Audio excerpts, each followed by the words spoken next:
Hello, Ice Cubes, and welcome. It's I, your big only sis, Calla Nevermelt, with yet another episode review of Dandadan. But first, I do want to apologize for this absolute late upload of the video.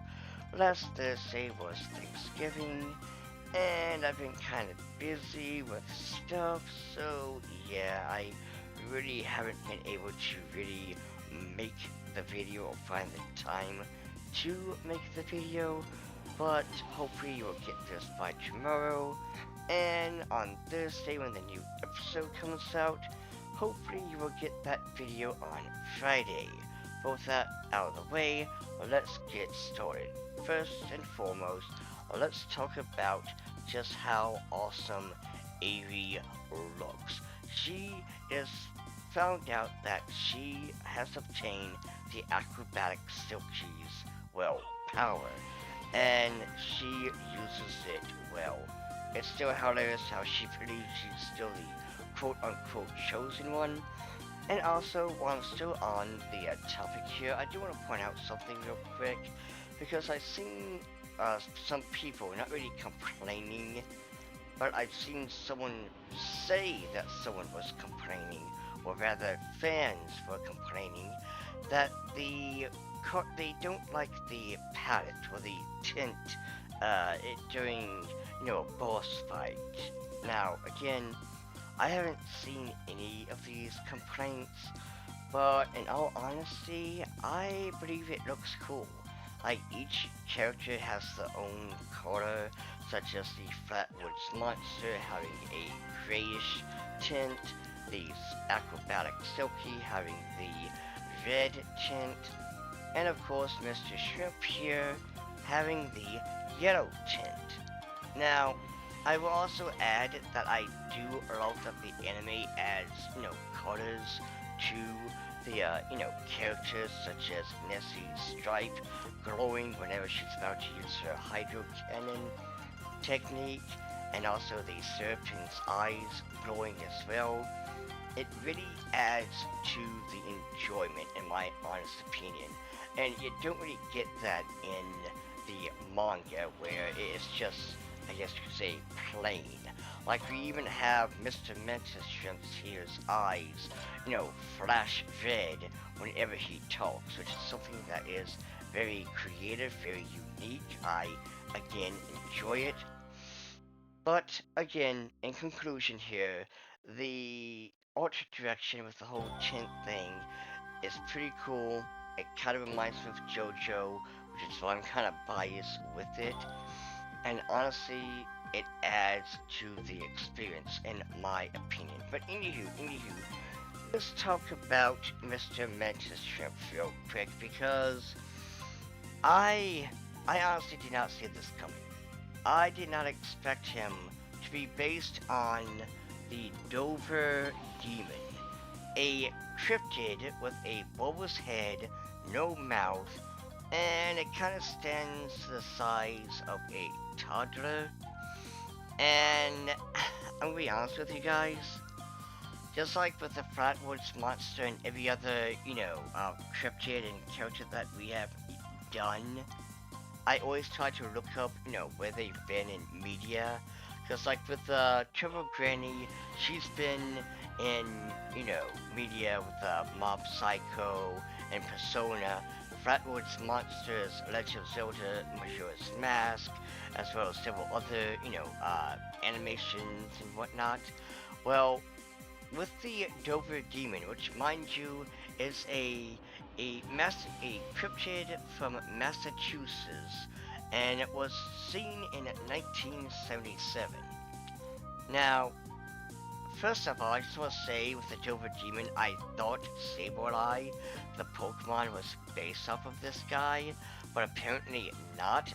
Sableye is based on some other cryptid, but I looked everywhere, and all I could find for this guy is the comic called Proof, where this is what he looks like, and he has the ability to see into the future, as well as he was on the TV show Lost Tapes, and in case I need to point it out, he's on the left side of the dude's head, or his right side.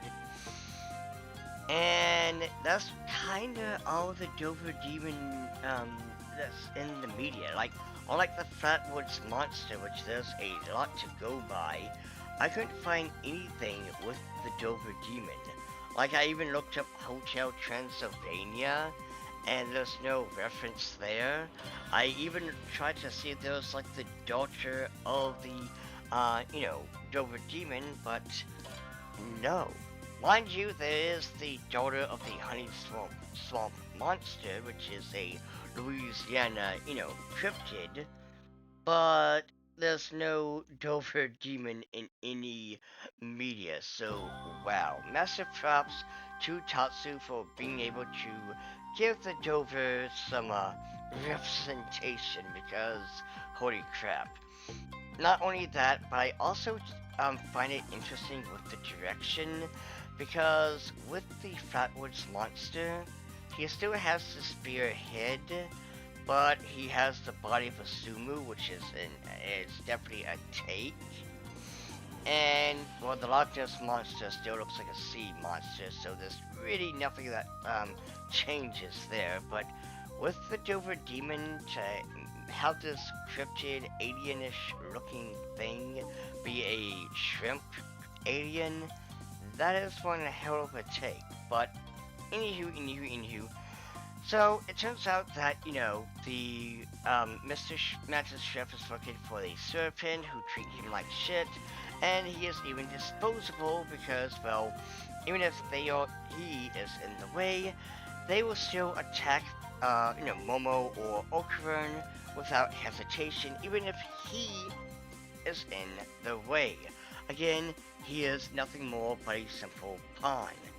And so, when he is losing thanks to the acrobatic silk key, I can't show you the full picture, and I can't use the word that I want to use because, again, YouTube's TOS, but just know Serpin uses his Tra-La-La to energize the Mantis Shrimp and transform him into this kick-ass design, which I absolutely love. Now, one thing to note here, the song when he's singing Japanese businessman, yeah, that's not just something random. Apparently that song is from, I forgot when exactly it was, I do apologize, but it is an energy drink called Regain, and it's a, well, Japanese energy drink, and that's all you really need to know, because I just love that something as random as the Mantis Shrimp singing is a reference to something. But anywho, so Mr. Mantis Shrimp is held fast, is able to smoke the, main characters just a bit. However, though, they use teamwork, and I gotta say, I absolutely just love how they work together. It's not just, everyone's doing their own thing. They, again, kind of going back to the whole JoJo's Bizarre Adventure, they are using each other's strength as their own strength. They are using each other's ability to help one another in order to defeat their opponent. And speaking of opponents, Nessie comes back, and the Serpent think they have her under control, only for it to turn out no, Nessie is too, well, wild and feral. And so, kind of going back to what I said before with the whole teamwork thing, we get amazing scenes like this, which is absolutely hilarious.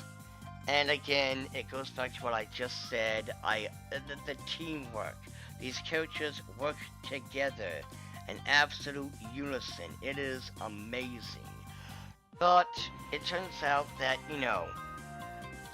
the other serpent that is alive has a brilliant idea to use his Tra-La-La to genetically fuse himself, Mr. Mantis Shrimp, and Nessie together to create this abomination, which is a very powerful, creature that not only has the Hydro Cannon of Nessie, but also the Falcon Punch of Mr. Mantis Shrimp. And again, going back to the whole JoJo's Bizarre Adventure, Momo pulls a JoJo here by taunting Mr. Mantis Shrimp Nessie to attack her, only for her to go Moses on him and separate the water, which he, by the way, he is using full force, his, Mantis power fist, whatever you want to call it, full force, which the water protects his, body from any damage. Well, because he no longer has water, his arms explode. And so, in a desperate attempt, it's like, okay, well, you know what? Guess what? I'm gonna bite you, and I can breathe, but you can't. And so we see yet again this amazing teamwork as Airi as well as Okran use their skills alongside Momo to basically vibe check, this Nessie, Mr. Mantis Shrimp, what do you want to call this guy's, design. And I absolutely love that when he's about to get smoked, he's like, wait, let's talk about this.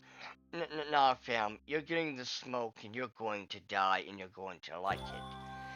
And then we get the scene. The scene that I and everyone was concerned may have been censored if not cut out. And it is this scene right here. not that scene. Oopsie daisy. It is this scene right here. Mind you, I can't show you the entire scene for obvious reasons.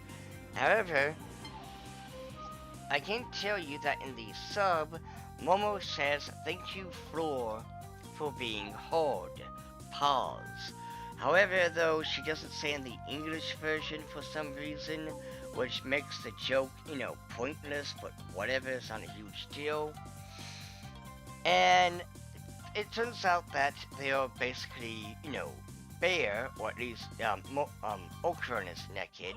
Momo is just in her, panties and bra, and the whole school sees this. The whole school points it out. The whole school is laughing at them as they haul ass.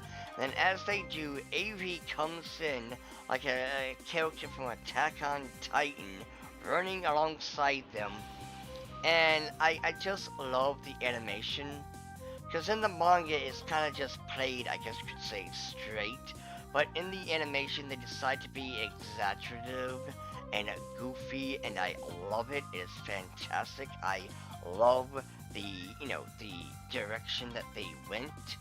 Because the anime has done a great job when it comes to not only the animation, the color designs, the palettes, the voices, but also just, moments like this where instead of drawing it, straight, I guess you could say, they just kind of make it hammed up. It adds to the overall comedy. And sorry, my mouth is like really dry right now. I've been wanting to drink some water, but thankfully we are done with this video, this review. I hope you guys love it. I hope to see you next time. Please like, subscribe, follow me on all my accounts, and peace out, my little ice cubes.